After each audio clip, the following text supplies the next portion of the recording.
¿Cuántas veces no hemos escuchado decir al más infame de todos los merolicos del mundo que la mejor política exterior es la política interior?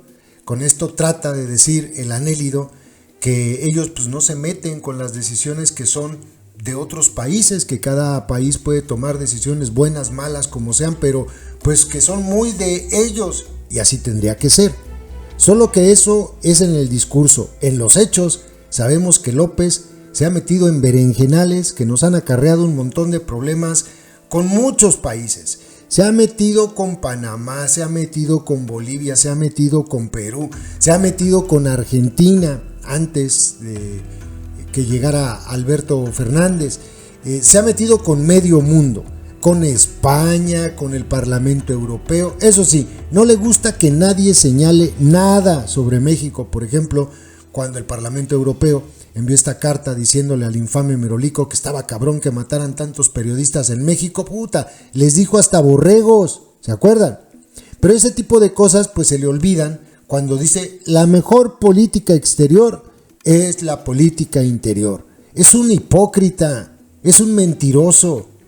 Este tipo reacciona con el hígado, no tiene, yo creo que no tiene más allá de 2 neuronas funcionales el pobre Anélido.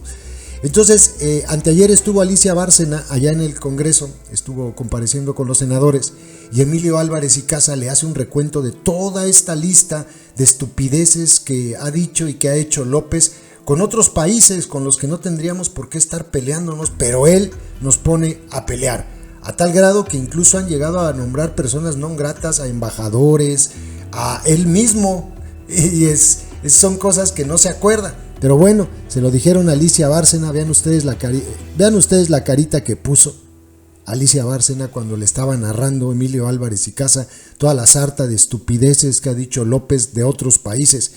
Es metiche el viejo, pero no le gusta que digan nada de nuestro país. Me da mucho gusto saludarle y reconocerle. El oficio siempre genera beneficio y en su caso es así. Bienvenida a este diálogo republicano y en la persona de la embajadora Carmen Moreno saludo a todo el personal de la Secretaría de Relaciones Exteriores, muy reconocida, muy querida Carmen. Canciller, yo voy a dejarle un documento. Le pido a la presidenta que se pueda incorporar íntegramente al diario de los debates y ojalá se continúe con la sana tradición de la Cancillería.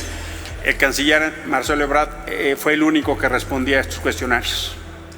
Los demás, pareciera que el Senado no existe. Ojalá se continúe con la buena tradición de la respuesta. Voy a comentar con usted 3 temas sobre la política y las relaciones exteriores, sobre la política migratoria y sobre derechos humanos. Infelizmente, canciller, la actitud de nuestro presidente en materia de relaciones exteriores se puede describir por 3 palabras: conflicto, desencuentro y tensiones. Déjeme hacerle una relación. Tuvimos conflicto con Perú, un desencuentro absolutamente vergonzoso, con Panamá. Hemos sido omisos ante las graves violaciones a los derechos humanos en Nicaragua. En mi opinión, la contrarrevolución la encabeza hoy Daniel Ortega. Hemos sido omisos con graves violaciones a los derechos humanos en Venezuela. Van 8 millones de venezolanos que salen ahí de un país de 30 millones. Tuvimos un desencuentro innecesario y costoso con España, que por cierto, hoy es clave para el puente humanitario. Tuvimos también un desencuentro con el Parlamento Europeo. Tenemos innecesarios desencuentros con nuestros principales aliados comerciales. Desatendemos los llamados de distintas instancias de organismos de derechos humanos de la ONU. A las sentencias de la Corte Interamericana de Derechos Humanos se les dio la respuesta propia de gobiernos autoritarios. A la Comisión Interamericana de Derechos Humanos se le han presentado descalificaciones y ataques. Al grupo de expertos independientes de la propia CIDH, primero se le pidió su asesoría y ahora se le insulta y se le descalifica. Algo similar ha pasado con comités y relatores de Naciones Unidas. La Alianza del Pacífico está absolutamente dinamitada por el conflicto innecesario desencuentro con Perú. Tuvimos un muy errático e indebido intervención en el proceso de la elección del BID, del Banco Interamericano de Desarrollo. Tuvimos y tenemos una muy inadecuada posición sobre la invasión de Rusia a Ucrania. Saludo lo que usted ya dijo sobre el conflicto en Medio Oriente, pero el error inicial de nuestro presidente cuando habló de la neutralidad es darle carácter de Estado a Hamás. Y como usted bien dijo y lo celebro, Hamás no es Palestina, y eso me parece fundamental así decirlo. Invitamos a gobiernos violadores de derechos humanos a desfilar el 16 de septiembre y, aunque no se quiera reconocer, hemos tenido ausencias claves de nuestro jefe de Estado en foros internacionales. Le hice un recuento de 18, canciller. No quise seguir por obvio de tiempo. Y sí, la verdad es que requerimos avanzar en una política de Estado.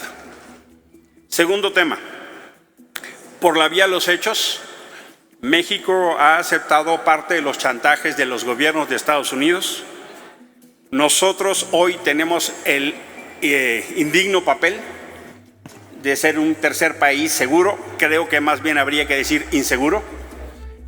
Se hizo realidad que nosotros pagamos el muro de Trump y sí hemos cambiado en términos de nuestra política migratoria, en términos de la criminalización, la militarización y la securitización.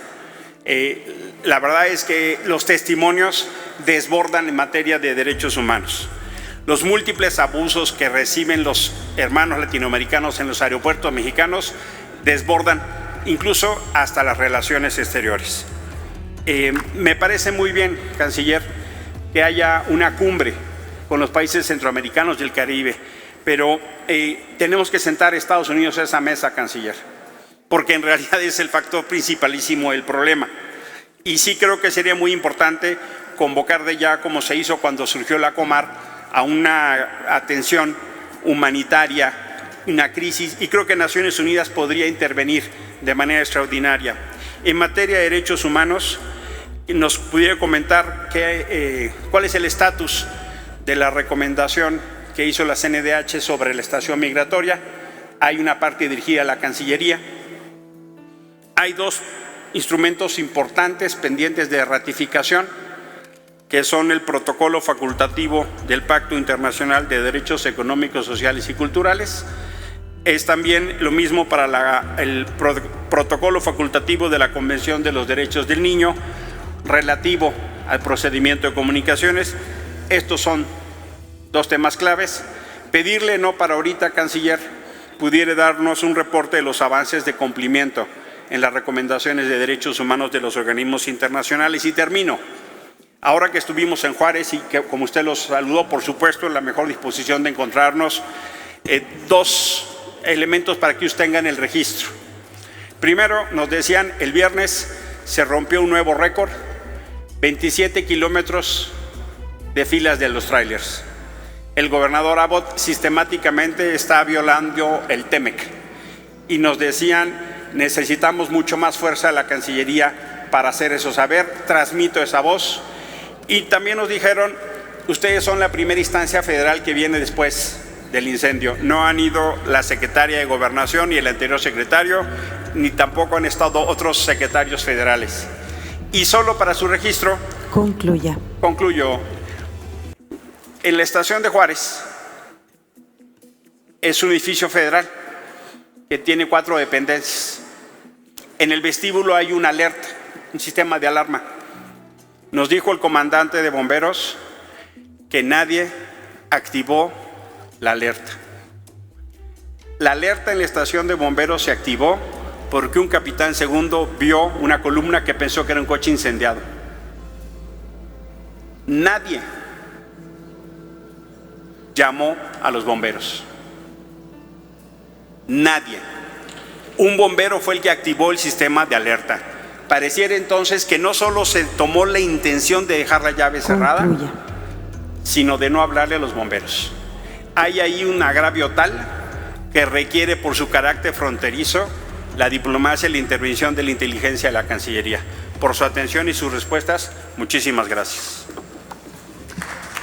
Se concede el uso de la palabra a la senadora Marcela Mora.